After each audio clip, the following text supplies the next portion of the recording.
মনে রেখো, তুমি দাম্ভিকতা দেখিয়ে, দলীয় দাপট দেখিয়ে, ক্ষমতা দেখিয়ে, অর্থ দেখিয়ে, দাঙ্গাবাজি করে, জুলুমবাজি করে, দাম্ভিকতা দেখিয়ে, স্বৈরাচারী হয়ে, স্বেচ্ছাচারী হয়ে, বদমেজাজি হয়ে 1 মিনিট বাঁচার চেষ্টা করিয়েন না। ফেরাউন ডুবে গেছে, আপনারও নৌকা ডুবে গেছে, নৌকা উঠবে না বলে রাখলাম আপনাকে। যাকে অপমান করেছেন তার কাছে আজকে ক্ষমা নিতে হবে সকাল হতে হতে।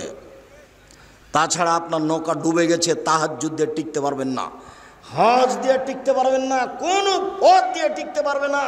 জুলুমবাজ যারা, দাঙ্গাবাজ যারা, মানুষকে অপমান করে যারা, মানুষকে জেল হাজতে দেয় যারা, দলীয় দাপট দেখায় যারা, তাদের নৌকা ডুবে গেছে, উঠবে না। নৌকা মহানন্দা নদীতে ডুবেনি, সাগরে ডুবে গেছে, যেখান থেকে উঠানো যাবে না। একটাই পথ, যার সাথে অন্যায় হয়েছে তার হাত ধরে ক্ষমা নিতে হবে। 1 থাপ্পড় রিক্সাওয়ালাকে মেরে আপনি জান্নাত কিনতে পারবেন না তাহাজ্জুদ পড়ে। রিক্সাওয়ালাকে থাপ্পড় মেরে, নিরীহ মানুষকে অপমান করে তাহাজ্জুদ পড়ে আপনি জান্নাত কিনতে পারবেন না, অসম্ভব। বিচারের মাঠে যখন বিচার আল্লাহ শুরু করবেন, তখন বিচারের সূচনাতেই তিনি বলবেন, আল ইয়াউমা লা তামলিকু নাফসুন লিনাফসিন শাইআ। আজ কোনো মানুষের কোনো উপকার করতে পারবে না, একচ্ছত্র মালিকানা আমার। আইনাল জব্বার আইনাল মুতাকাব্বির আনা মালিকুল আমলাক। স্বৈরাচারী, স্বেচ্ছাচারী, বদমেজাজি, অহংকারী, দাঙ্গাবাজারা কোথায়? আমি আজকে রাজাধিরাজ। এই কথা বলে বিচার শুরু করবে। মাটির মানুষে থাকবেন একবারে নির্ভয় হয়ে। আপনার বাপ হলো মাটির তৈরি, আর আপনি হলেন শুক্রকীট, ঘৃণিত খারাপ জিনিস, গন্ধময় জিনিসের তৈরি। আমার বাপ কিসের তৈরি? মাটির তৈরি। আর আমি হচ্ছি একটা নিকৃষ্ট, খারাপ, গন্ধময় জিনিস, শুক্রকীটের বীর্যর তৈরি। আমার কেন এত ক্ষমতা? আমি কেন মানুষের সামনে জুলুমবাজি করি? কেন আমি মানুষকে দাপট দেখাই? আমার বাপ মাটির তৈরি, মানে মাটি হয়ে যাব। আর আমি হচ্ছি শুক্রকীট, একবারে পচা দুর্গন্ধময় জিনিসের তৈরি, যাতে গোসল করা লাগে, যাতে কাপড় অপবিত্র হয়ে যায়, তা দিয়ে আমি তৈরি। আমার কেন এত ক্ষমতা? আমার কেন এত দাপট? আমার তো ভিত্তিই ভালো নয়। আমি যেখান থেকে এসেছো, গায়ে কাপড়ে লেগে গেলে কাপড় খাঁচা লাগে, বোঝা যায় না কথা? আমি এই কথা বলিনি, এই কথা আল্লাহ বারবার বলছেন কোরআন মাজিদে। এই কথাই বারবার বলছে যে তুমি কেন অহংকার করো? তোমার বাপ মাটির তৈরি, আর তুমি বীর্যের তৈরি। তোমার অহংকারের কি আছে? তোমার অহংকার সাজে না, তোমার দাম্ভিকতা সাজে না, তোমার জুলুমবাজি সাজে না। সম্মানিত দিনী ভাই বোন, জাহান নামের জন্য অপেক্ষা করিয়েন না। পৃথিবীর 3 শ্রেণীর মানুষ জাহান নামে যাবেই। 3 শ্রেণীর মানুষ জাহান নামে যাবে। 1, মদমেনুল খামর, যারা নিয়মিত বিড়ি, তামাক, জর্দা, সিগারেট, গুল, নেশাদার দ্রব্য খায়, পান করে, তারা জাহান নামে যাবে। আজ থেকে এই সারা চাঁপাইনবাবগঞ্জে, এই দেবীনগর থেকে নিয়ে, সুন্দরপুর থেকে নিয়ে, আপনার যত আছে, টিকলিচর থেকে নিয়ে, নমপট থেকে নিয়ে যত এলাকা আছে, সব এলাকাতে আর কোনো দিন বিড়ি সিগারেট বিক্রি হবে না। সেদিন যেমন বলে গেছি যে ডুলি বিবি শব্দটাতে পেশাব করে দিয়ে উঠো, মানে ডুলি বিবি শব্দ আর কোনোদিন ব্যবহার করব না। 20-30 বছর পরে কেউ যদি বলে ডুলি বিবি, তখন আর একজন বলবে ডুলি বিবি কি গো? তখন আমাদেরকে বুঝাতে হবে অনেক দিন আগে ডুলি বিবি প্রথা ছিল, বরের সাথে যুবতী মেয়েরা যেত ঢং করে, সাজ করে, সেইটার নাম ডুলি বিবি। এখন এটা বাদ পড়ে গেছে। চাঁপাইনবাবগঞ্জে বিবাহের শুরু থেকে শেষ পর্যন্ত একটা কাজও যায় না, সবই হারাম। 32 বছর থেকে বলছি, কে এখন পর্যন্ত দাঁড়িয়ে আমাকে বলে না যে না দুরাজাক সাহেব এইটা ঠিক? সাহস হবে কোথায়? সবই যে খারাপ, একটাও যে জায়েজ নয়, একটাও জায়েজ নয়। সবাই মিলে বউ দেখতে পারে না, এটা হলো হারাম। বায়না প্রথা, বায়না করে তার হাতে টাকা দিবে, এইটা হলো হারাম। থুবড়া, সারা গ্রামের লোক মেয়েটার মুখে ক্ষীর দিচ্ছে, আরে বউয়ের মুখে ক্ষীর দেয়, এই মেয়েটা সারা গ্রামের বউ হলো কি করে? বেটা গায়ে লাগে না কেন? গায়ে কি সবই পুজ? সবই পুজ নাকি? একটু রক্ত নাই? আপনারা এসে ঠিক বলেছেন। আর নইলে এমন কথা বলেন কি করে? জবাব দিতে হবে। আমি জবাব দেওয়ার জন্য প্রস্তুত। এই নীতিতে শুধু প্রস্তুত নই, এই নীতিতে পেশাব করে দিতে প্রস্তুত। নীতি জাতি থেকে উঠিয়ে দেবো, চাঁপাইনবাবগঞ্জ জেলা থেকে বিদায় করে দেবো। 2 যুবতী মেয়েরা সারা রাত গীত গাইবে কণ্ঠসুরে, আর থুবড়া খাওয়াবে সারা দিন, সারা রাত। সব গ্রামের লোক এসে বসবে, তার সামনে ক্ষীর তুলে দেবে। আশ্চর্য নোংরা নীতি। আমি বলেছিলাম কাজী সাহেবের ওই খাতাকে টয়লেট পেপার হিসাবে ব্যবহার করতে হবে পেশাবের জন্য, পায়খানার জন্য। কেন? ওতে আছে 4টা সাক্ষী। তখন ওই কাজী সাহেব আমার উপরে খুব ক্ষেপে গেলেন, সম্ভবত মানিকগঞ্জ থেকে। তখন আমি বলছি, জনাব ক্ষেপছেন কেন? শুধুমাত্র জেনা প্রমাণ করতে কয়টা সাক্ষী লাগে? পৃথিবীতে আর কোনো কাজে 4টা সাক্ষী লাগে না, শুধুমাত্র জেনা প্রমাণ করতে 4টা সাক্ষী লাগে। আল্লাহর নবী বলেছেন একটা বিবাহ বৈধ হওয়ার জন্য বাপ লাগে, 2 জন সাক্ষী লাগে। উকিল বাপ হারাম, চিরদিনের জন্য হারাম। উকিল বাপ চিরদিনের জন্য হারাম, চিরদিনের জন্য হারাম, কিয়ামত পর্যন্ত হারাম উকিল বাপ। উকিল বাপই নাই।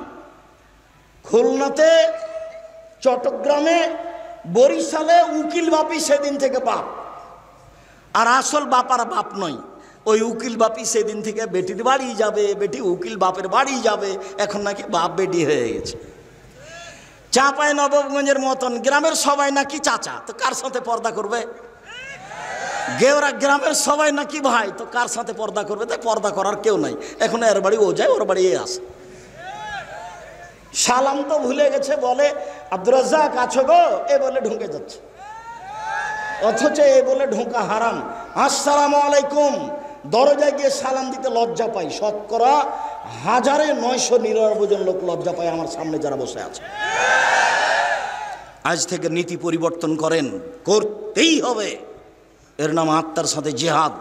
আজ থেকে এই বৈঠকে যত মানুষ বসে আছি, আর কোনোদিন বাড়ির দরজায় গিয়ে বলবো না যে আমাদের মা খালেদার মা আছো, এ কথা বলবো না। দরজায় বলবো আসসালামু আলাইকুম। বলা যাবে না ইনশাল্লাহ? বলছো না কেন? একটু লাভ দিয়ে উঠলে ভুলে যায় না, বলা ইনশাল্লাহ, ইনশাল্লাহ। আর যদি কেউ সালাম ছাড়া ঢুকে যায় তাহলে কি করতে হবে? বাহির দরজায় যান, বাহির দরজায় যান, ওখান থেকে সালাম দিয়ে ঢোকেন। 3 শ্রেণীর মানুষ জাহান্নামে যাবে। 1, বিড়ি তামাক জর্দা সিগারেট গোল নেশাদার দ্রব্য খায় পান করেছে।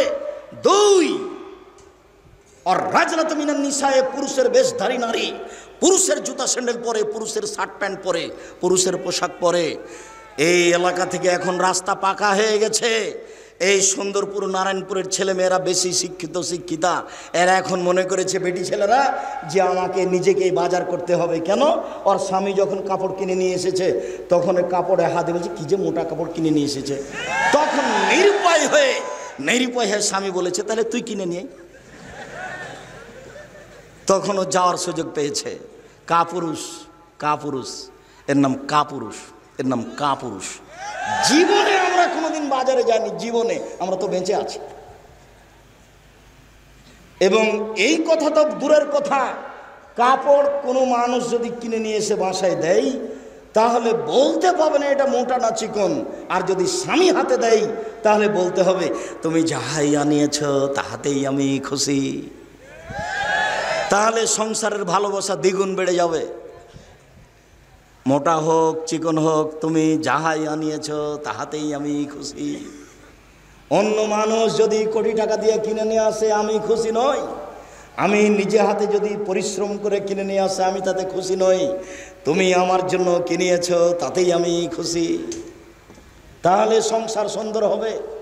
আর আপনাকে আর একটা কথা বলা থাকছে, সবসময় নাম ধরে কাজে বলবেন, নিজে কাজ করবেন না। 1 গ্লাস পানি আপনি নিজে ঢেলে খেলেন কেন? আপনি বলবেন খালেদা 1 গ্লাস পানি নিয়ে আসো তো, ও খুশি হবে। আর নিজে ঢেলে খান তাহলে মনে করবে আমার উপরে রাগ করেছে, সেজন্য তো আমাকে বলে না। আর আপনাকে বলছি, আপনি মহিলা মানুষ, একটু পরে বলছি যে আপনি 1 গ্লাস পানি এভাবে সামনে থ্যাকস করে দিয়ে সরে যায়েন না, এতে জান্নাত হবে না। এভাবে সংসার চলবে না। আমি আপনার কাছে আসছি একটু পরেই। সম্মানিত দিনী ভাই বোন, এই কথাটা শেষ করে নিই। আমরা এখন রাস্তাঘাট পাকা, এর অর্থ আমার বোনকে আমার মাকে গিয়ে চাঁপাইনবাবগঞ্জের শহরে বাজার করতে হবে, সারা দিন এর ধাক্কা খেতে হবে, ওর ধাক্কা খেতে হবে। মোহর দিনে আপনি ধাক্কা খায় আর একজনের খারাপ লাগে না? একটু লজ্জা লাগে না? একটু শরম লাগে না? একটু হায়া লাগে না? একটু খারাপ লাগে না? একটু বোধোদয় না? একটু বোধগমন, একটা আত্মমর্যাদা নেই?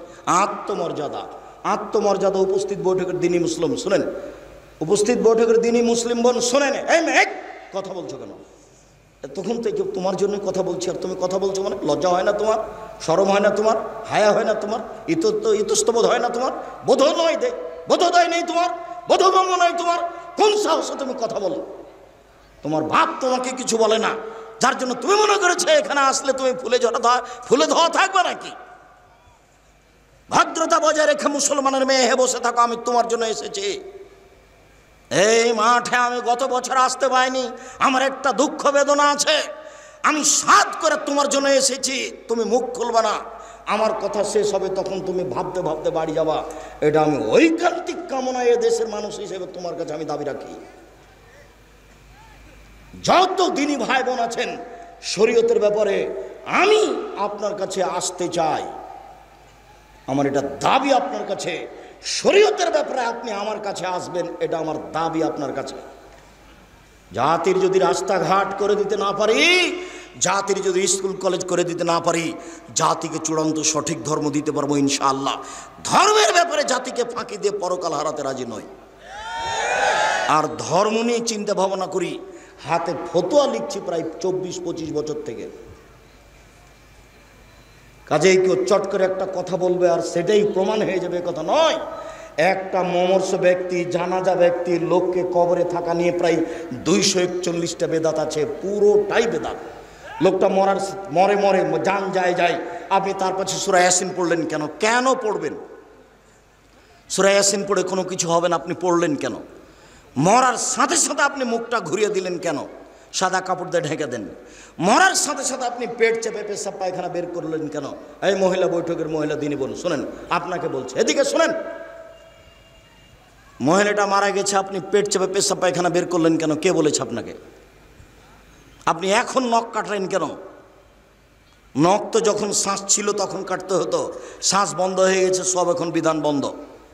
আপনি এখন নখ কাটলেন কেন? মোচটা ছোট করলেন কেন? পরিষ্কার পরিচ্ছন্নতায় গেলেন কেন? সব বন্ধ, শুধু অজু দিয়ে গোসল দিতে হবে। ওকে সম্পূর্ণ বাম কাতে রেখে ডান কাতে পানি ঢেলে শরীরটা গোটা ভিজিয়ে দিয়ে, গোটা শরীরের সাবান লাগিয়ে দিয়ে খুব হাত দিয়ে ডোলে, শক্ত করে ডোলে পরিষ্কার করে ঝকঝকে করে ধুতে হবে। 3 বার, 5 বার, 7 বার ঝকঝকে করে পরিষ্কার করে ধুতে হবে।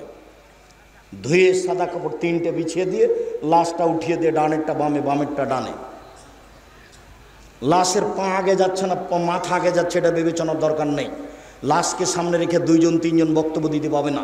চেয়ারম্যান একবার, মেম্বার একবার, গ্রামের সর্দার একবার, ওর বাপ একবার, ওর বেটা একবার, না, এগুলো একটাও চলবে না। 2-1টা কথা ইমাম বলতে পারেন, তার একটা কথা থাকবে যে এর ঋণ আছে নাকি, ঋণ থাকলে জানাজা হবে না। ব্যাংকে লোন নিয়ে কোনোদিন ব্যবসা করিয়েন না। এই ছেলে, এই যুবক শোনো, ভিক্ষা করে খেতে প্রস্তুত আছি, ব্যাংকে লোন নিয়ে ব্যবসা করব না। ও ব্যাংকে চাকরিজীবী, আপনাকে বলছি, সরকার আপনাকে লোন দিয়েছে, বাড়িতে 5 তালা করেছে লোনের টাকায়, আপনার তো জানাজা হবে না। ছেলেরা তো এই বাড়িতে বসবাস করবে, জানাজাই হবে না। আপনার জাহান্নাম জান্নাত পরে, জানাজাই নেই। লোন আছে যার, তার জানাজা নেই। যতক্ষণ পর্যন্ত লোন পরিশোধ না হবে ততক্ষণ পর্যন্ত জানাজা হবে না। দেখি কে আছে এমন তার জানাজার বৈধতা দিতে পারে। মাটি দেওয়ার সময়তে বিসমিল্লাহ বলে মাটি দিতে হবে, যেদিকে পা থাকে সেদিক থেকে ঢোকাতে হবে। তার মানে কোন দিক থেকে বলেন তো? কোন দিকে পা থাকে? এই ছেলে বলো, দক্ষিণ দিকে। বলতে পারছো না কেন? খালি মিছিলে অমুকের চরিত্র ফুলের মতো পবিত্র, ওটা খুব পারো একটা সিগারেটের হিসাবে। একটু বুদ্ধি থাকে না? একটু হিসাব পাও না, আজ থেকে নীতি পরিবর্তন করে দাও। উপার্জন করে খাই, কারো এ বিষয়ে বলতে রাজি নই। তুমি জানো ও রাতে কি করে? তুমি যে বললে অমুকের চরিত্র, তুমি কি করে জানো তার চরিত্র? তুমি কি আল্লাহ? তুমি কেন গেলে এখানে আর একজনের এইভাবে সাফাই গাইতে? একটা সিগারেটের কারণে তোমার ইতস্তবোধ হয় না? রুজি উপার্জন করে খাও। আরে ভিক্ষা করে খাবো কেন? মানুষের বাড়িতে কাজ করে খাবো, মানুষের বাড়িতে কাজ করে খাবো। ক্ষমতা নিয়ে বসবাস করবো, সাহস নিয়ে, ইমান নিয়ে বসবাস করবো। একদিন চকলেট দিয়ে ব্যবসা করেছি, একদিন কাপড়ের ব্যবসা করব, একদিন কোটি টাকার ব্যবসা করব, একদিন উসমানের মতো ধনী হবে এই মাটিতে। ব্যবসা করে জাতির উপকার করবো ইনশাআল্লাহ। চাঁপাইনবাবগঞ্জে বাড়ি, সেই জন্য 5 বছরে আম বাগান বিক্রি করে আপনার লন্ডনে বাড়ি করব না। 5 বছরের জন্য বিক্রি কয়েক কোটি টাকায়, এই একবারে নগদ জাহান্নাম। কিভাবে দিন কাটছে কেউ একটু বুঝতে চায় না। সম্মানিত দিনী ভাই বোন, বলছিলাম পুরুষের বেশধারী নারী যারা, তারা জাহান্নামে যাবে। 3 ও দায়ু সালে ইউক্রেফি আলাল খাবাসা, যে তার বাড়িতে বেহাইয়ের সুযোগ দিয়েছে, যার মেয়ে নগ্ন পোশাকে স্কুল কলেজে যায়, যার স্ত্রী নগ্ন পোশাকে চলে, সেই হচ্ছে দায়ুস। এমত অবস্থায় তাহাজ্জুদ পড়ে সফলতা অর্জন করতে পারবে না। সম্মানিত দিনী ভাই বোন, আমি এখানে মহিলাদেরকে আরও একটি কথা বলে সামনের দিকে যেতে চাচ্ছি। উপস্থিত বৈঠকের দিনী মুসলিম বোন, শুনে রাখুন, রাসূল সাল্লাল্লাহু আলাইহি সাল্লাম বলেন, 2 শ্রেণীর মানুষ আছে, ওরা জাহান্নামে যাবে, আমি তাদের দেখিনি। 2 শ্রেণীর মানুষ আছে, ওরা জাহান্নামে যাবে, আমি তাদের দেখিনি। 2 শ্রেণীর মানুষ আছে, ওরা জাহান্নামে যাবে, আমি তাদের দেখিনি। 1, ওদের হাতে থাকে লাঠি, গাভীর লেজের মতো, ওরা তা দিয়ে মানুষকে মারে, এরা জাহান্নামে যাবে। 2, নিসাউন, মহিলা, কাসেয়াতুন, কাপড় পরে থাকে, আরিয়াতুন, উলঙ্গ, মমিলাতুন, এরা পুরুষকে নিজের দিকে আকৃষ্ট করে, মায়েলাতুন, এরা নিজেরা আকৃষ্ট হয়, লায়াত খুল্লাল জান্নাহ, এরা জান্নাতে যাবে না, জান্নাতে তো যাবে না, যাবেই না। ওয়ালা ইয়াজিদনা রিহাহা, এরা জান্নাতের গন্ধ পাবে না। ফাইনা রিহা লা তুজাদু মিন মাসরিতে কাদা ওয়া কাদা, যে জান্নাতের গন্ধ 1 বছরের দূরত্ব পথ থেকে পাওয়া যায়। এখানে জান্নাত আছে, এখানে একটা দ্রুতগামী ঘোড়া দৌড়াতে আরম্ভ করলো, 1 বছর দৌড়িয়ে যেখানে যাবে, ওর মাথায় আপনি যদি দাঁড়ান তাহলে জান্নাতের গন্ধ পাবেন, অথচ এই মহিলা জান্নাতের গন্ধ পাবে না। নগ্ন পোশাক মানে, এই ছেলে, তোমার মা এখন এখানে বসে আছে ছোট ব্লাউজ পরে, যারা হাত থেকে বাকি দেখা যায়, এটা কি ভালো পোশাক? তোমার মা যে ব্লাউজ পরে আছে তার সব নিচের দিক পেটে দেখা যাচ্ছে, এটা কি ভালো পোশাক? আমি শাড়ি হারাম বলিনি, তবে আমি বলেছি শাড়ি ভালো পোশাক নয়। আমি বলেছি সালোয়ার কামিজ মেক্সি চাদর পরতে হবে। যদি শাড়ি পরে তাহলে হাত হতে হবে ব্লাউজের কবজি পর্যন্ত, নিচের দিকে নিচে চলে যেতে হবে, 1.5-2 গজ কাপড়ের ব্লাউজ বানাতে হবে। আর শাড়ি পরে যদি বাইরে বের হতে চাই তাহলে পা মোজা পরে বের হতে হবে, নইলে যখন অটোতে পা উঠাবে তখন হাঁটু পর্যন্ত দেখা যাবে। শাড়ি আমি না কচ করিনি, তবে শাড়ি ভালো পোশাক নয়। আমি বলেছি সালোয়ার কামিজ মেক্সি চাদর পরুন। সম্মানিত দিনী ভাই বোন, বলছিলাম এরই নাম হচ্ছে নগ্ন পোশাক, বিনিময় জাহান্নাম। আবার যখন ওরা রাস্তায় হাঁটে তখন সব পুরুষ তাকে দেখতে থাকে, আবার ওরা যখন রাস্তায় হাঁটে তখন কেন জানি কেমন কেমন করে, আনছান আনছান করে, একবার এই দিকে যায়, একবার ওই দিকে যায়, একবার হাত নাড়ে, একবার মাথার চুল নাড়ে। তার মানে পরিবর্তন হয়েছে ও নিজেই পুরুষের দিকে আকৃষ্ট হয়েছে, যা রাসূল সাল্লাল্লাহু আলাইহি সাল্লাম বলেন, এই ছেলে, 2-1টা ছেলে বাচ্চা আপনার পাশ থেকে উঠে যদি তা আপনি ঠেকাবেন কেন? ও তো আর এসব কথা বুঝতে পারে না, ও যেতে চাইবে, আর যার সামনে দিয়ে যাবে সে কথা আর ধরে রাখতে পারবে না। আর আপনি দয়া করে কোনো প্রয়োজন আমাকে দেখায়েন না কিছুক্ষণ। সম্মানিত দিনী ভাই বোন, রাসূল সাল্লাল্লাহু আলাইহি ওয়াসাল্লাম বলেন, লানা রাসূলুল্লাহ সাল্লাল্লাহু আলাইহি সাল্লাম আকেলা রিবা ওয়া মুকিলাহু ওয়া কাতিবাহু ওয়া শাহিদাইহি, যে সুদ খায় তার উপরে অভিশাপ, যে সুদ দেয় তার উপরে অভিশাপ, যে সুদ নেয় তার উপরে অভিশাপ, যে সুদের অঙ্ক কষে তার উপরে অভিশাপ, যে সুদের সাক্ষী থাকে তার উপরে অভিশাপ, ব্যাংকে যত ব্যবস্থাপনা আছে সবার উপরে অভিশাপ। আমি বলিনি, আমি অনুবাদক। শেষ বাক্যে তিনি বলেছেন, হোম সওয়া, আজ থেকে তওবা করে উঠতে হবে, আর যেন কিস্তি না চলে। তোমার চলবে না, তোমার বাপের চলবে না, তোমার বোনের চলবে না, তোমার মায়ের চলবে না, একবারে টোটালি কিস্তিতে পেশাব করে উঠতে হবে। আবু হুরায়রা রাদিয়াল্লাহু তাআলা আনহু বলেন, রাসূল সাল্লাল্লাহু আলাইহি সাল্লাম বলেছেন, মায়াকুল দিরহাম রিবা আলাম আসাদ মিন সিত্তাতি ওয়া সালাসিনা জিনিয়া, কেউ যদি জেনে শুনে 1 টাকা সুদ খায়, 36 বার জেনা করে যত পাপ হবে, 1 টাকা সুদ খেলে তার চেয়ে বেশি পাপ হবে। আমি বলিনি, আমি অনুবাদক, এ কথা আমি বলিনি। বাচ্চা, এই কথা আমি বলিনি, আবার অনুবাদ করছি। রাসূল সাল্লাল্লাহু আলাইহি সাল্লাম বলেন, মায়াকুল দিরহাম রিবা ওয়া আলাম, কেউ যদি জেনে শুনে 1 টাকা সুদ খায় ইয়া সাদ্দু মিন সিদ্দাতি ওয়া সালাসিনা জিনিয়া, 70 বার জেনা করে যত পাপ হবে তার চেয়ে বেশি পাপ হবে 1 টাকা সুদ খেলে।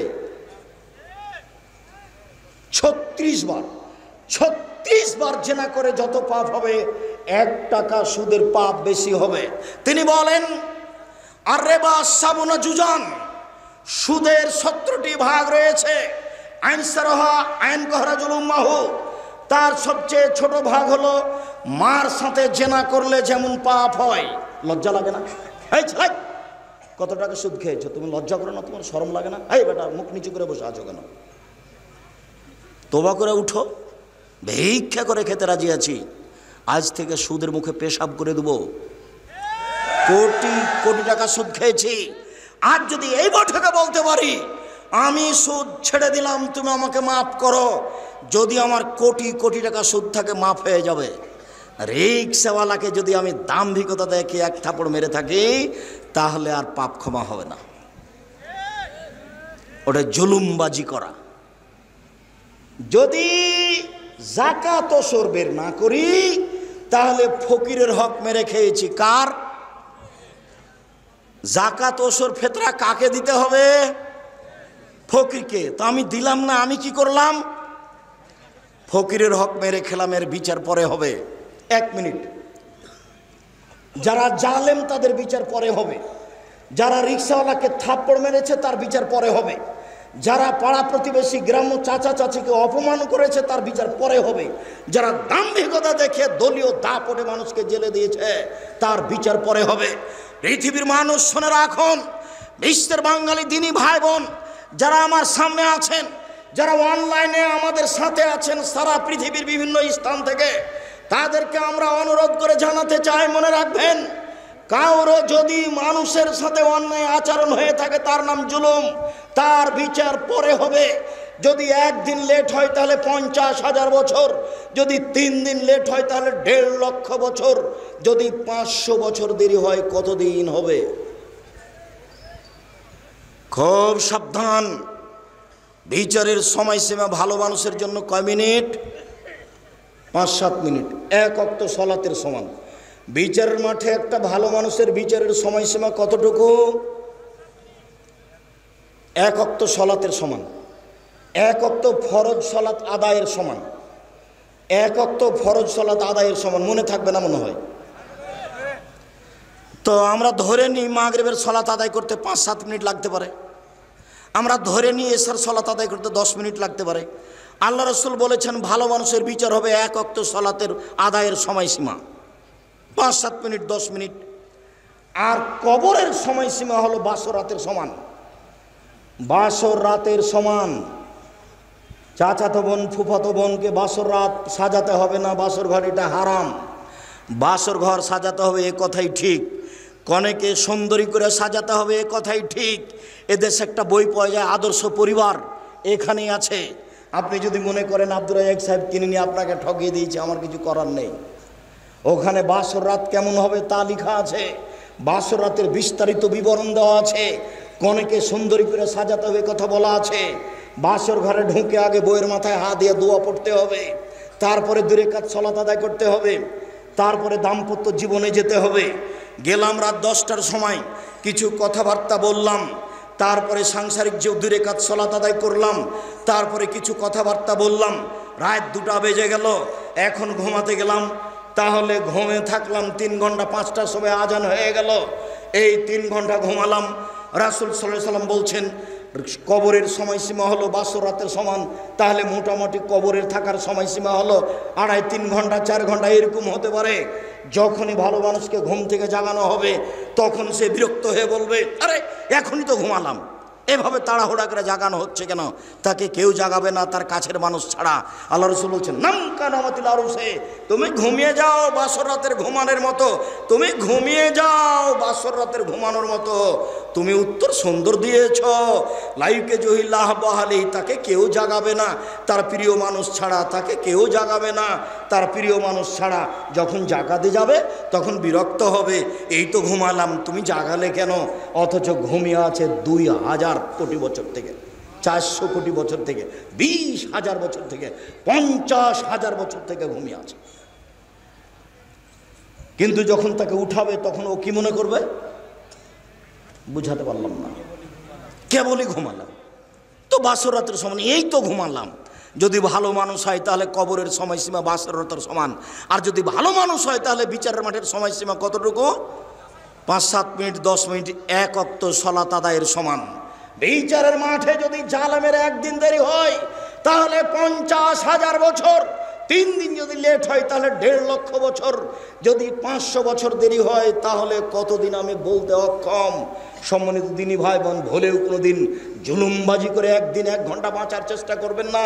ফেরাউন ডুবে গেছে, আমার জন্য নৌকা ডুবে না যায়, আমি একটু বাঁচতে চাই, সংবরণশীল হয়ে, ধৈর্যশীল হয়ে, ধৈর্যের পরিচয় দিয়ে কাউকে গালি না দিতে করছে, বেটি কেমন হয়ে আছে, এটাই হলো শব্দ, আর কিছু না। তখন আমার নানি কি বুঝলেন? বেটি যে দেখা এলে তুমি তো কি বুঝলেন? হয়তো বেটির সাথে দেখাই হয়নি, বাইরে বসে থাকে, কীভাবে চলে গেছে, এমন হয় তো, দুনিয়া থেকে তো চলে গেছে, সময় তো শেষ হয়ে গেছে। এইভাবে বেঁচে থাকতে হবে না যাতে মানুষ কষ্ট পাবে, প্রয়োজন নাই। এই তো সেদিন ছিল 40 বছর বয়স, আজ দেখছি 60 বছর বয়স। তাহলে আবার কয়দিন পরে ঘুম থেকে উঠে দেখবো আমার বয়স 77 হয়ে গেছে, 80, আমি এখন মরছি, ছেলেরা সব প্রস্তুত, তাড়াহুড়া করে চাপাই নিয়ে যাবে, মেডিকেলে নিয়ে যাবে, যেতে যেতে শেষ। কেন আপনি এই জীবনে এরকম করছেন? সম্মানিত দিনী ভাই বোন, রাসূল সাল্লাল্লাহু আলাইহি সাল্লাম বলেন, পৃথিবীর মানুষ শুনে রেখো, কেউ যদি 1 টাকা সুদ খায় তাহলে সুদের 70 ভাগের সবচেয়ে ছোট ভাগ হলো মার সাথে জেনা করলে যেমন পাপ হয়। ভাষাটা কেমন! সুদের ব্যাপারে আল্লাহ রাসূল যেমন ভাষা ব্যবহার করেছেন, পৃথিবী তার কোনো জায়গাতে কোনো পাপের ব্যাপারে এরূপ ভাষা ব্যবহার করেননি। এক খেলে একটু চেয়ে থাকবেন, কেউ নড়াচড়া করবেন না, নাহলে বুঝতে পারবেন না আমি হাদিস একটা লম্বা অনুবাদ করছি। এই সুদ দেখাতে গিয়ে সামরা ইবনে জুনদুব রাদিয়াল্লাহু তাআলা আনহু বলেন, রাসূল সাল্লাল্লাহু আলাইহি সাল্লাম একদা ফজরের সালাত আদায় করে আমাদের মুখামুখি হয়ে বললেন, হাল রা আহাদুকুম মিনকুম আর-রুয়া, সঙ্গী সাথে তোমরা গত রাত্রে কোনো স্বপ্নে কিছু দেখেছো? কুলনা না, আমরা বললাম জি না, আমরা আজ রাত্রে স্বপ্নে কিছু দেখিনি। তিনি বললেন, ইন রাআইতু লাইলাতা রাজুলাইনি, আমি গত রাত্রে 2 জন লোককে দেখলাম, ফাতায়ানি, তারা 2 জন আমার কাছে আসলো, ফাঁকা যাবে দাইয়া, তারা আমার 2 হাত ধরে আমাকে টেনে নিয়ে যেতে লাগলো বাইতুল মুকাদ্দাসের দিকে। টেনে নিয়ে যেতে যেতে দেখলাম একটা লোক বসে আছে, একটা লোক দাঁড়িয়ে আছে, তার হাতে একটা লোহার বাঁকা লাঠি আছে। লোহার বাঁকা লাঠিটা তার মুখের ডান দিক দিয়ে ঢুকিয়ে দিচ্ছে, ফেড়ে বাম দিকে নিয়ে যাচ্ছে, আবার তার বাম দিকে লাগাচ্ছে, আবার মুখটা ফেড়ে পিছন দিকে নিয়ে যাচ্ছে। বাম দিক ফেড়ে ফেলতে না ফেলতেই ডান দিক আবার ঠিক হয়ে গেছে। যতবার এরকম করছে অপর দিক ঠিক হয়ে যাচ্ছে। আমি বললাম, জিবরাইল মা হাজা, একই কথা। তারা 2 জন বলেন, ইনতালেক, চলতে থাকেন। ফানতালেক না, কিছু না বলে চলতে থাকলাম। চলতে চলতে দেখি একটা রাজুল, একটা মানুষ শুয়ে আছে, পাশে একটা লোক দাঁড়িয়ে আছে, তার হাতে একটা পাথর আছে। ফাজারা বাহু দাদা দাহাল হাজারো ফানতালাকা ইলাইহি, তার মাথার উপরে মারছে জোরে পাথরের বাড়ি, মাথাটা ভেঙে একবারে ছাতু ছাতু হয়ে যাচ্ছে, পাথর ছিটকে দূরে চলে যাচ্ছে। সে পাথর নিয়ে আসতে যাচ্ছে, আনতে নানতে দেখে মাথা ঠিক হয়ে গেছে, আবার মারছে, আবার পাথরটা চলে যাচ্ছে ওইদিকে, আবার নিয়ে আসছে। আমি বললাম, মা হাজা, একই দৃশ্য। তারা 2 জন বলেন, ইনতালেক, চলতে থাকেন। কিছু না বলে আমি চলতে থাকলাম। চলতে চলতে চলে আসলাম একটা গর্তের কাছে। আলা হুসাইকুন আসফালহু আছে, সেই গর্তের উপর দিক সংকীর্ণ, নিচের দিক প্রশস্ত। ওই তন্দুরি রুটি যে চুলাতে বানায় সেরকম। তার ভিতরে দেখি দাদা দাদা দাদা করে আগুন জ্বলছে। ইরতাফাউ, যখন আগুনটা জোরে জ্বলে উঠছে তখন ওর ভিতরে যা কিছু আছে সব উপরে চলে যাচ্ছে, মনে হচ্ছে যেন বের হয়ে পড়ে যাবে। ফাইজা খামেদাত রাজাউ ফিহা, যখন আগুনটা একটু কমে যাচ্ছে তখন সব ভিতরে চলে যাচ্ছে। ফাইজা নিসাউন ওরাতুন, দেখি উলঙ্গ অবস্থায় পুরুষ আর নারী জমা হয়ে দাদা দাদা করে উপরে উঠে যাচ্ছে, আবার নিচে নামছে, আবার উঠে উপর চলে যাচ্ছে। দুইজন জমা ধরে আছে, তাদের পরনে কোনো কাপড় নাই। দৃশ্য দেখে অবাক হয়ে গেলাম। আমি বললাম মা হাজা জিবরাইল, কি দৃশ্য কালা। তারা দুজন আমাকে কিছু বললেন না, ইনতালেক চলতে থাকলেন। আমিও বললেন চলেন, আমিও চলতে থাকলাম। চলতে চলতে চলে আসলাম একটা রক্তের নদী। দেখি নদীতে শুধু রক্ত, পানি টানি নাই, কিছু নেই। রক্তের নদীর মাঝে একটা লোক আছে, পাশে একটা লোক রয়েছে। যে লোকটা পাশে আছে তার হাতে একটা আছে, পাথর আছে। যতবার রক্তের নদী থেকে লোকটা উঠতে চাচ্ছে ততবার পাশ থেকে মেরে তার মুখকে ভেঙে চুর করে দিচ্ছে, চুরমার করে দিচ্ছে। ও ভিতরে চলে যাচ্ছে, আবার আসার চেষ্টা করছে, আবার পাথর মারছে। আমি বললাম একই দৃশ্য কালা। তারা দুজন বললেন ইনতালেক চলতে থাকেন। আমি আর কিছু না বলে চলতে থাকলাম। চলতে চলতে চলে আসলাম একটা বাগানে। সেই বাগান দেখি খুব সুন্দর বাগান, অফিয়া সাজারান্ত নাজিমা। বাগানে দেখি একটা খুব বিরাট গাছ। সেই গাছের পাশে দেখছি একটা বৃদ্ধ মানুষ হেলান দিয়ে বসে আছেন। দেখি একটা দূরে একটা লোক, তার হাতে একটা লোহার লাঠি আছে। নারা, ও আগুনকে এভাবে লোহার লাঠি দিয়ে উত্তেজিত করছে। ফাসায়দাবিয়া সাজারা, তারা দুজন আমাকে ধরে গাছের উপর দিকে নিয়ে চলে গেলেন। মাঝামাঝি দিকে একটা ঘরে ঢুকে দিলেন। আরে গাছের মাঝামাঝিতে ঘর, এত সুন্দর দামি ঝকঝকে ঘর, ঝকঝকে ঘর আমি জীবনে কোনো দিন দেখিনি। সব কিছু দেখলাম। সেখানে দেখি যুবক, যুবতী, পুরুষ, নারী, বৃদ্ধ, সব বৃদ্ধা পরিপূর্ণ হয়ে আছে। তারা দুজন আমাকে সেখান থেকে বের করে নিলেন, আর উপরে নিয়ে গেলেন, আর একটা ঘরে ঢোকালেন। দেখি সেই ঘর আগের ঘরের চেয়ে অনেক উত্তম। সেই ঘরে আছে শুধু যুবক আর বৃদ্ধ মানুষ আছে। এইবার তারা দুজনকে আমি বললাম এতক্ষণ পর্যন্ত যা কিছু দেখলাম আমাকে বলে দেন। তখন তারা দুজন বললেন আচ্ছা আচ্ছা ঠিক আছে, সব বলে দিচ্ছি আপনাকে। আপনি কি দেখলেন? ওই যে প্রথমে দেখলেন একটা লোক বসে আছে, তার মুখের ডান দিক দিয়ে লাঠি ঢুকিয়ে ফেড়ে পিছন দিকে নিয়ে যাচ্ছে, বাম দিকে লাঠি ঢুকিয়ে ফেড়ে পিছন দিকে নিয়ে যাচ্ছে। ফারাজুলুন কাযাব, মিথ্যা কথা বলতে। যারা জীবনে মিথ্যে কথা বলবে তাদের এই অবস্থা হবে। যতদিন পর্যন্ত বিচার না হয়েছে এরকম হতে থাকবে। মিথ্যা কথা বললেন কেন? সুলিও হবে না, ফাঁসিও হবে না। কেন আপনি মিথ্যা কথা বলতে গেলেন? কেন আপনি মিথ্যা সাক্ষী দিবেন? হাদিস বুখারী মুসলিম এক খেয়ালে চেয়ে থাকবেন, যার মুখ ফেড়ে ফেলা হচ্ছে এ হলো মিথ্যুক। বিচারের দিন পর্যন্ত এইভাবে তার শাস্তি হতে থাকবে। বিচার হলে কি হবে? বুঝাই যাচ্ছে জাহান্নাম হবে, তবে আল্লাহ ভালো জানে। দুই, ওই যে দেখলেন যে লোকটা শুয়ে আছে, পাশ থেকে পাথর মেরে তার মাথাকে ভেঙে চৌচির করে দেওয়া হচ্ছে। ফারাজুলুন আলেম, উনি হচ্ছেন মাওলানা মানুষ। উনি কেমন মানুষ? মাওলানা মানুষ। হুজুর এবার আটকা পড়েছে। বক্তা শ্রোতার পরিচয় বই পড়তে হবে, জরুরি। হুজুরকে দিয়ে জাহান্নাম উদ্বোধন হবে। কাকে দিয়ে জাহান্নাম উদ্বোধন হবে? হুজুরকে দিয়ে। আল্লাহ রসুল বলছেন যে জিবরাইল আমাকে মেরাজে নিয়ে যাচ্ছেন উপরে।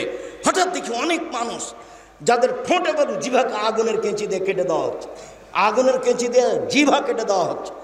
আমি বললাম জিবরাইল মান হাওলা, একই কথা। ছি ছি ছি ছি ছি জি, জিভা কোনো আগুনের কেঁচি দিয়ে কেটে দেওয়া হচ্ছে। তখন জিবরাইল বলছেন হাওলাই খতবান উম্মতেক, এরা হচ্ছে আপনার উম্মতের বক্তা, যারা বক্তৃতা করে বেড়াতো। আমি জানি না আপনার মুফাসসিরের কি হবে। আপনার মুফাসসির দিয়াড়ের মাটিতে এসে 3 ঘন্টা বক্তব্য দিল, তারপরে বলছে এ আয়াতের তাফসির তো আরো 2 দিন লাগবে। আল্লাহর কসম, ওরকম তাফসির দুনিয়াতে নাই। আপনি বাস্তব পরীক্ষা করবেন। এই ছেলে কতদিন থেকে টাকা এভাবে উঠাও গো তাফসির মাহফিলে?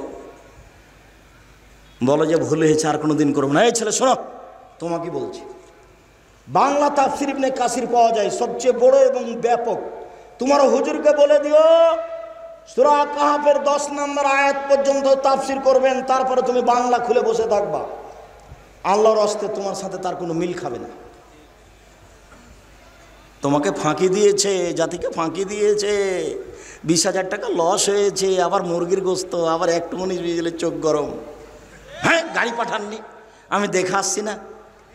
90 সাল থেকে দেখছি। কতদিন থেকে? 90 সাল থেকে দেখছি। আমি কোনোদিন বলিনি গাড়ি কোথায়, কোনো দিন বলিনি গাড়ি কোথায়, ব্যবস্থাপনা ভালো হয়নি কেন, কোনোদিন বলিনি। বিমানবন্দরে ঢুকে যখন বিমানে উঠতে যাই, তখন যারা নিয়ে যায় তারা বলে আপনি থামেন, আপনি এখানে বসে থাকেন। তো কিছুক্ষণ পরে বলে যে চলেন। তার মানে ওই আর সব আমলোক যে গাড়িতে উঠেছে ওকে আমাকে ওখানে উঠতে দিবে না। ওই পার্সোনাল একটা গাড়ি নিয়ে এসেছে, তার নাম ভিআইপি বলছে। আমি ভিআইপি হিসাব করি না কোনোদিন। যখন যেখানে যাই পিছনে মানুষ এমনি হেঁটে বেড়াচ্ছে। এরা আল্লাহর অশেষ দয়া, এর নাম দয়া। এর নাম কি? এর নাম দয়া। কোনো দিন একটা মিনিটের জন্য নিজেকে হিসাব করে চলি না, একটা মিনিট। এই যে আজকে এখানে এসেছি, কিছুক্ষণ আগে বাড়িতে যেভাবে ছিলাম সেভাবে এসে। মুসলিউদ্দিন বলছে যে দুবাই বিমানবন্দরে লুঙ্গি পরে আছেন, জরিমানা লাগবে। জরিমানা আগে লাগুক তো তারপরে দেখা যাবে। জরিমানা আগে লাগুক। গ্রামের মানুষ খুব সাধারণভাবে থাকার চেষ্টা করি। আল্লাহকে বলি, আল্লাহ আমার ভুল ত্রুটির কারণে জামিয়া সালাফের ক্ষতি না হয়। আর একটা বলি, আমি যদি কিছু এবাদত বান্দিগি করে পার হতে না পারি, তাহলে জনগণ যেসব কোরআন হাদিসের কথা বলেছি ওরা যে মেনে চলছে, ওই দিক দিয়ে একটু বিচারের মাঠে পার করে দিও কোনো রকম করে, অন্তত এইটুকু তুমি দাবি রক্ষা করো। এইভাবে বলি আল্লাহকে। নিজে কিছু করে সফল হতে পারবো এমনটা মনে বলে না। সম্মানিত দিনী ভাই বোন, তারপরে আল্লাহ রাসূল বলছেন যে দুইজন বলছেন, ওই যে আপনি দেখলেন যে লোকটা রক্তের নদীতে পড়ে আছে, সে হচ্ছে সুদখোর। সুদ খেত, যার কারণে তাকে রক্তের নদীতে ফেলে দিয়ে পাশ থেকে পাথর মেরে তার মাথাকে মুখকে ভেঙে চৌচির করা আছে, চৌচির করা হচ্ছে। পৃথিবীর দিনী মুসলিম ভাই বোন, সম্মানিত উপস্থিত দিনী ভাই বোন, যারা মিডিয়াতে আমাদের সাথে আছেন, তাদেরকে আমরা অনুরোধ জানিয়ে বলছি, সুদ মহাপাপ, বিনিময় জাহান্নাম। কেউ যদি সুদ খায় তার উপরে আল্লাহর অভিশাপ হবে, রাসূলের অভিশাপ হবে। কেউ যদি 1 টাকা সুদ খায় তা হবে 36 বার জেনা করে যত পাপ হবে, 1 টাকা সুদ খেলে তার চেয়ে বেশি পাপ হবে। কেউ যদি সুদ খায়, সুদের পাপের 17টি ভাগ রয়েছে। ছোট ভাগ হলো মার সাথে জেনা করলে যেমন পাপ হয়। কেউ যদি সুদ খায় তাহলে তাকে রক্তের নদীতে ফেলে দিয়ে তার মুখে পাথর মেরে তার মুখকে চৌচির করা হবে। অতদিন পর্যন্ত শাস্তি হতে থাকবে যতদিন পর্যন্ত বিচার না হয়েছে। ওই যে দেখলেন বিশাল গাছ, গাছের পাশে একজন বৃদ্ধ মানুষ বসে আছেন, তিনি হচ্ছেন ইব্রাহিম আলাইহিস সালাম। ওই যে একটা লোক দেখলেন যে লোহা হাতে করে আছে, জাহান্নামের আগুনকে উত্তেজিত করছে, উনি হচ্ছেন মালিক ও খাজিনের নারে জাহান্নামের মালিক, তিনি আগুনকে উত্তেজিত করছেন। এই যে আমি আপনার ডান হাত ধরে আছি, আমি হচ্ছি জিবরাইল। এই যে আপনার বাম হাত ধরে আছেন, ইনি হচ্ছেন মেকাইল। আপনি একটু মুখটা আকাশের দিকে করেন। আমি করলাম, আমি দেখলাম সুন্দর একটি ঝকঝকে ঘর। তারা বললেন এটা হচ্ছে আপনার ঘর। আমি বললাম দানি আদখুলু মানজিলি, তাহলে আপনারা দুজন ছেড়ে দেন, আমি ঘরে ঢুকে যাই। তখন তারা বললেন না না না না না না, আপনার বয়স বাকি আছে। যেদিন আপনার বয়স শেষ হয়ে যাবে সেদিন আতাইতা মানজিলাকা, আপনি আপনার ঘরে চলে আসবেন। হাদিস বুখারী। সম্মানিত দিনী ভাই বোন, আপনাকে আমি সুদের মতো ন্যাক্কারজনক নোংরা পাপ থেকে বেঁচে থাকার জন্য অনুরোধ জানাচ্ছি। কেউ যদি সুদ খায়, কেউ যদি ঘুষ খায়, কেউ যদি ওসর যাকাত আদায় না করে, তাহলে সে রুজি দিয়ে জাহান্নামে যাবে। শুনুন, সেই রুজি দিয়ে তার কোনো ইবাদত কবুল হবে না। ওই যে লোকটা বিদেশে আছে, হাত তুলে দোয়া করছে, হাত তুলে দোয়া কবুল হয়, হাত তুলে দোয়া করছে। আল্লাহ রাসূল বলছেন যে কি করে দোয়া কবুল হবে? তার খাদ্য আছে হারাম, তার পোশাক আছে হারাম, তার পানি হচ্ছে হারাম, তার জীবিকা নির্বাহ হারাম।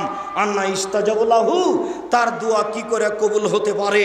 তার দোয়া কবুল হবে না, আপনার কোনো ইবাদত কবুল হবে না। লা ইয়াদখুলুল জান্নাতা জাসাদুন গুযিয়া বিল হারাম, ওই শরীর জান্নাতে যাবে না যে শরীর হারাম উপায়ে বড় হয়। রাসূল সাল্লাল্লাহু আলাইহি ওয়াসাল্লাম বলছেন কুল্লু লাহমিন নাবাতা মিনাস সাওত কানাতিন নার আওলা বিহি, যে শরীর হারাম উপায়ে বাড়ে তার জন্য জাহান্নাম যথেষ্ট। সম্মানিত দিনী ভাই বোন, সুদ খেয়ে ছেলে মেয়েকে লালন পালন করিয়েন না, ব্যাংক থেকে লোন নিয়ে ছেলে মেয়েকে লালন পালন করিয়েন না। আমি আপনার কাছের ভাই, আমি আপনার দিনী ভাই, আপনাকে বিনীত অনুরোধ জানাচ্ছি। উপস্থিত বৈঠকের দিনী মুসলিম বোন, এই ছেলে থামো, 4টা কাজ করেন, জান্নাতের সব দরজা খোলা। উপস্থিত বৈঠকের দিনী মুসলিম বোন চলে গেছেন নাকি? ঢং ঢং করে এসেছেন, ঢং ঢং করে চলে গেলেন। দেবরের সাথে এসেছেন, গল্প করতে করতে আবার গল্প করতে করতে চলে যাচ্ছেন। স্বভাব কেন এত খারাপ আপনার? স্বভাব কেন এমন? আপনি মহিলা মানুষ, লজ্জা করতে পারেন না? একবারে নিজেকে ঢেকে রাখবেন, যা হবে হবে। নিজেকে গুটিয়ে রাখবেন, যা হবে হবে। নিজেকে শক্ত করতে শিখুন। সবচেয়ে বড় মুজাহিদ ওই যে আত্মার বিরুদ্ধে জিহাদ করতে পারে। দেবরের পাশে বসে গল্প করতে হবে না, তাতে আমি রাজি নই। দেবরকে খেতে দেবো এ কথাই ঠিক, দেবরের কাজ করবে এ কথাই ঠিক, সম্ভবপর জীবন বাজি রেখে আড়ে থেকে কাজ করবে এ কথাও ঠিক। সারা গ্রামের সবাই আমার চাচা নয়, ভুল হিসাব। সারা গ্রামের সবাই আমার বাপ নয়, ভুল হিসাব। সারা গ্রামের সবাই আমার ভাই নয়, ভুল হিসাব। নিজেকে গুটিয়ে রাখতে হবে এ কথাই ঠিক, নিজেকে গুটিয়ে রাখতে হবে এ কথাই ঠিক। তারা জান্নাত লাভ করা যাবে না। 4টা কাজ করেন, জান্নাতের সব দরজা খোলা। 4টা কাজ করেন, জান্নাতের সব দরজা খোলা। 1 5 ওয়াক্ত সালাত, 2 রমজান মাসের রোজা এই যে আসছে কদিন পরে, 3 স্বামীকে মেনে চলা, 4 জেনায় লিপ্ত না হওয়া। এই 4টা কাজ করলে জান্নাতের সব দরজা খোলা, যেটা দিয়ে ইচ্ছে সেটা ঢোকেন। আব্দুর রাজ্জাক সাহেব থামেন থামেন থামেন থামেন, আপনার 2টা মেনে চলি, 5 ওয়াক্ত সালাত আদায় করি, রমজান মাসে সিয়াম পালন করি, স্বামীর কথা মেনে চলতে পারি না। ও গালি দেয়, ওর মুখ খারাপ, ও গালি দেখ, ও মুখ খারাপ করুক, তবু আপনি ধৈর্য ধারণ করেন, ভালো হবে। তিতা লাগুক মিঠা লাগুক, স্বামীকে মেনে চলেন, ভালো হবে। একে বাদ দিয়ে অন্য জায়গায় গেলে ও যে ভালো হবে তা কি করে বলা যেতে পারে? শুনুন, কখনো 1 গ্লাস পানি চাইলে গিলাসটা এভাবে রেখে দিয়ে মুখটা ভারী করে এভাবে চলে যাবেন না, তখন আর ইবাদত কবুল হবে না। 7 দিন 8 দিন পার হচ্ছে, মাস পার হচ্ছে, স্বামীর সাথে কথা চলে না, কথা বন্ধ আছে। বেটিকে খাদ্য দিয়ে পাঠান, রুটি দিয়ে পাঠান, বেটাকে দিয়ে পাঠান, বৌমাকে দিয়ে পাঠান, নিচে যান না, এরকম জীবন চলবে না। এখনই গিয়ে তার হাত ধরে ক্ষমা নিয়ে সংসার সুন্দর করতে হবে। শেষ পর্যন্ত যদি আমার অনুরোধ রক্ষা না করতে পারেন, তাহলে খোলা তালাক করে পৃথক হয়ে যান, আপনিও বাঁচেন, সেও বাঁচুক। 4 জেনায় লিপ্ত হবেন না। আব্দুর রাজ্জাক সাহেব, ছাত্রী জীবনে জেনা ঘটেছিল, এখন কি করতে হবে বলেন? আপনি আজ থেকে জেনা বন্ধ করেন। এই চালাক, তোমাকে বলছি, তুমি আর কোনোদিন বড় মোবাইল ব্যবহার করবে না। যেমনভাবে ডুলি বিবি বিদায় করেছ, যেমনভাবে ক্ষীর কাঁচি আমাটা বরন্তা বিদায় করেছ, তেমনিভাবে একবারে চিরদিনের জন্য এটাকে বিদায় করে দাও। বড় মোবাইলে পেশাব করে দাও। এই বড় মোবাইল তোমাকে ধ্বংস করেছে, তোমার বাপকে ধ্বংস করেছে, তোমার মাকে ধ্বংস করেছে, তোমার বংশকে ধ্বংস করেছে, তোমার জাতিকে ধ্বংস করেছে। তুমি এই বড় মোবাইলে ল্যাংটা মেয়েকে দিনরাত দেখে চক্ষু ঠান্ডা করে, কলিজা ঠান্ডা করে জান্নাত কিনতে চাও। এটা সহজ হয়ে গেল? জান্নাত কি এত সহজ? জান্নাতের মেয়েদেরকে ভোগ করা এত সহজ নয়। ওরা খুব দামি মেয়ে, ওদের আছে লম্বা লম্বা টানা টানা ডাগর ডাগর চোখ, ওদের আছে কালো কুচকুচে লম্বা লম্বা কোঁকড়া কোঁকড়া চুল। তাদের কোনোদিন পেশাব হবে না, তাদের কোনোদিন পায়খানা হবে না, তাদের কোনোদিন হায়েজ ঋতু হবে না, তাদের গায়ে কোনোদিন ময়লা হবে না, তাদের পোশাকে কোনোদিন ময়লা হবে না। তারা হবে 15-16 বছরের যুবতী যেমন হয়, তারাকে দেখলে মনে হবে ঝিনুকের মধ্যে লুকানো মুক্তা। আল্লাহ বলছেন, লাম ইয়াতমিসহুন্না ইনসুন ওয়ালা জিন, কখনো তাদেরকে জিন স্পর্শ করেনি, কখনো তাদেরকে মানুষ স্পর্শ করেনি। যারা ঢাকা থাকে তারাই হলো দামি। যত মহিলা বেশি ঢাকা থাকবে তত দামি হবে। জান্নাতের মেয়েদেরকে ঢাকানো আছে, তুমি সহজে তাদেরকে ভোগ করতে পারো না। এই ল্যাংটা মেয়েকে দেখে চক্ষু ঠান্ডা করে, কলিজা ঠান্ডা করে জান্নাতের মেয়ে ভোগ করার হিসাব করো না। সিদ্ধান্ত পরিবর্তন করো, মাটির মানুষ সেজে যাও, এই মোবাইল ফেলে দাও, এখান থেকে জীবন হারায় না, নিজে ধ্বংস হয়েও না, বাপ মাকে ধ্বংস করো না, জাতিকে ধ্বংস করো না। বলছিলাম দিনী বোন, আপনাকে বলছে, এই ছেলে তোমাকে বলছি, আজ থেকে তুমি যদি এই পাপ বন্ধ করতে পারো, আল্লাহ তাআলা বলেন, ওয়ানাহা নাফসা আনিল হাওয়া ফাইনাল জান্নাতুল মাওয়া, কেউ যদি অশ্লীল কাজ থেকে নিজেকে ঠেকাতে পারে, আমি আল্লাহ তাকে জান্নাতুল মাওয়া দিয়ে দিলাম। সম্মানিত দিনী ভাই বোন, হালাল রুজির চেষ্টা করুন, সুদ থেকে বেঁচে থাকুন, ঘুষ থেকে বেঁচে থাকুন, মানুষের সাথে অন্যায় আচরণ করা থেকে বেঁচে থাকুন। সম্মানিত দিনী বোন, আপনারা ভালো হওয়ার চেষ্টা করেন। আর আজকে যেসব বই পুস্তকগুলি আছে, কেউ খালি যাবেন না। এই যে দেখছেন আপনার ক্যালেন্ডার, সকাল সন্ধ্যা ক্যালেন্ডার, সারাদিনের ক্যালেন্ডার, আপনারা দুটা একসাথে নেবেন, তাহলে আপনি সবটাই পেয়ে যাবেন। আর এক সেট করে যদি নেন তাহলে আরও ভালো হবে। এক সেট বই বা ইতিহাস পত্রিকা ও মাসিক আল ইতেসাম পত্রিকা আছে, 25-30 টাকা, বেশি কিছু নয়। সবাই নিয়ে যাবেন, মাসিক আল ইতেসাম পত্রিকা নিয়ে যাবেন। আর আপনার ওই সারা দেশে মক্তব চালুর জন্য স্মরণে রাখবেন দানের বিষয়টি আদাওয়ালার ছাত্রদেরকে, ছেলেদেরকে। নতুন কিছু বই, যেমন সলাতের উপরে, নামাজের উপরে বই আছে, পোশাক বই আছে, বাৎসরিক ক্যালেন্ডার আছে। সম্মানিত দিনী ভাই বোন, আমার বক্তব্য শুনলেন, চলে গেল। আর বই নিয়ে গেলে 50 টাকা, 100 টাকা, 200 টাকা বড় কথা নয়। যেতে যেতে কোথায় খরচ হয়ে যাবে। বইটা নিয়ে গেলে হয় আপনি পড়বেন, না হলে আপনার কোনো ভাই পড়বে, বোন পড়বে। আর আমি তো সবসময় আপনার পাশে ইচ্ছা করলে আসতে পারি না। কাজেই ক্যালেন্ডারগুলো সবাই নেবেন। সকাল সন্ধ্যা তাসবিহ তাহলিল জিকির আজকে, আর সারা দিনের তাসবিহ তাহলিল জিকির আজকার আছে। পোশাক বইটা নেবেন।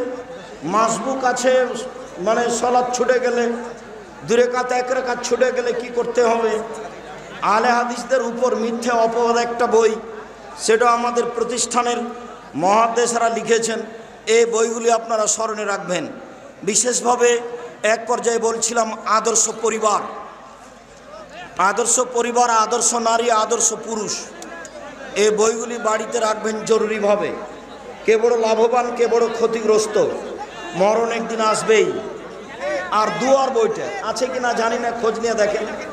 দুয়ার বই, যারা আমার দিনী বোন তাদেরকে বলছি, সম অধিকার নয়, মর্যাদা চাই বইয়ের নাম। কেন এই নির্যাতন কি তার প্রতিকার বইয়ের নাম। এই বইগুলি সংগ্রহ করুন। উপস্থিত বৈঠকের সকল দিনী ভাই ও বোনকে আজকের আলোচনা মেনে চলার অনুরোধ জানিয়ে, স্টেজ থেকে বইগুলি সংগ্রহ করার অনুরোধ জানিয়ে আমি আমার কথার শেষের দিকে আসছি। কিছু জিজ্ঞাসা।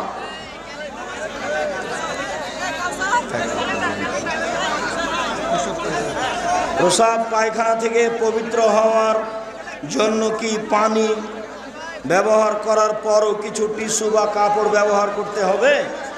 জি না, পানি থাকলে টিস্যু পেপার ব্যবহার করা না যায়।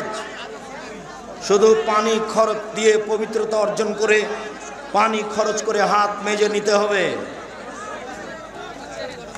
যে মাহফিলের কমিটি সুদের সাথে জড়িত, তাদের ব্যাপারে আপনি কি বলেন? তারা হারামখোর, হারাম খায়। এখানে টাকা পয়সা দিলে টাকা পয়সা নেকি হবে না। আপনারা টাকা পয়সা নিয়ে কাজ করেন, মসজিদে লাগায়েন না, উনি নেকি পাবেন না। তবে টাকা পয়সা নেবেন, ওই টাকা মসজিদে লাগায়েন না। কিছু আলেম কোটি কয়েক মানুষ নিয়ে একদিন আগে ঈদ করে। সারা পৃথিবী একদিনে ঈদ হবে না, এই সিদ্ধান্ত বাতিল। বিভিন্ন দিনে ঈদ হবে, এটাই চূড়ান্ত। আল্লাহর বান্দা, আপনার নিজ জন্মভূমিতে আপনার প্রতিষ্ঠিত একটি সালাফি মাদ্রাসা থাকবে না? জি, থাকা উচিত ইনশাআল্লাহ। দেবীনগর মাদ্রাসা নিয়ে ভেবেছিলাম, বাইরে জমির জন্য দাবি জানিয়েছিলাম, তা করা হয়নি। সময়ের গতিতে হতে পারে ইনশাআল্লাহ। ফরজ সালাতে যখন মুয়াজ্জিন একামত দেয়, তখন কি সকল মুসাল্লিদেরকে একামতের বাক্যগুলো বলতে হবে? জি, মুয়াজ্জিনের সাথে সাথে একামতের শব্দ বলতে হবে, আজানের শব্দ বলতে হবে, লা হাওলা ওয়ালা কুওয়াতা বিল্লাহ বলতে হবে, হায় আলাস সালাত। আমার শ্বশুর বর্তমানে মৃত্যু শয্যায়, তার জন্য সকলের কাছে দোয়া প্রার্থী।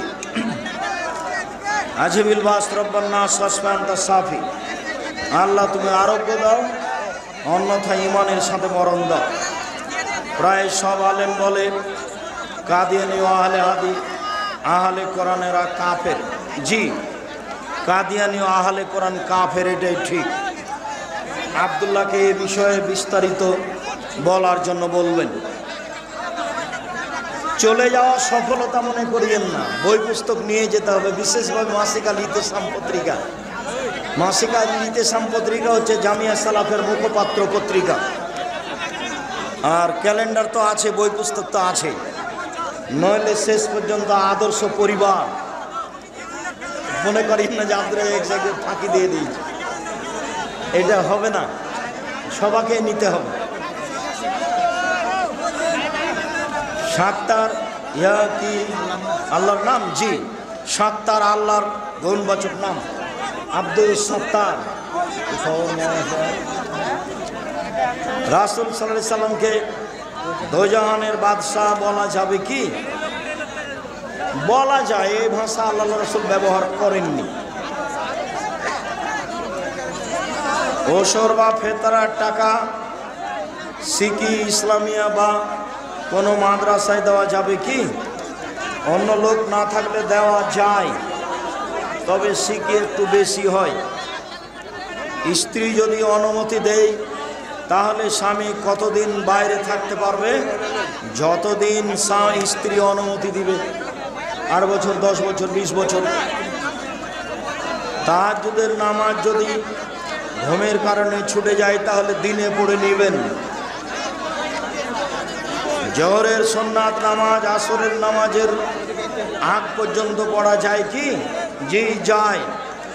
আসরের পূর্ব পর্যন্ত জোহরের সুন্নাত পড়ুন। তারাবির নামাজ মহিলাদের জন্য ঘরে উত্তম না মসজিদে? ঘরে উত্তম, মসজিদে জায়েজ।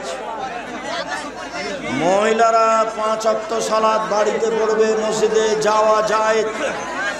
জুমার দিন মসজিদে যাওয়া ভালো।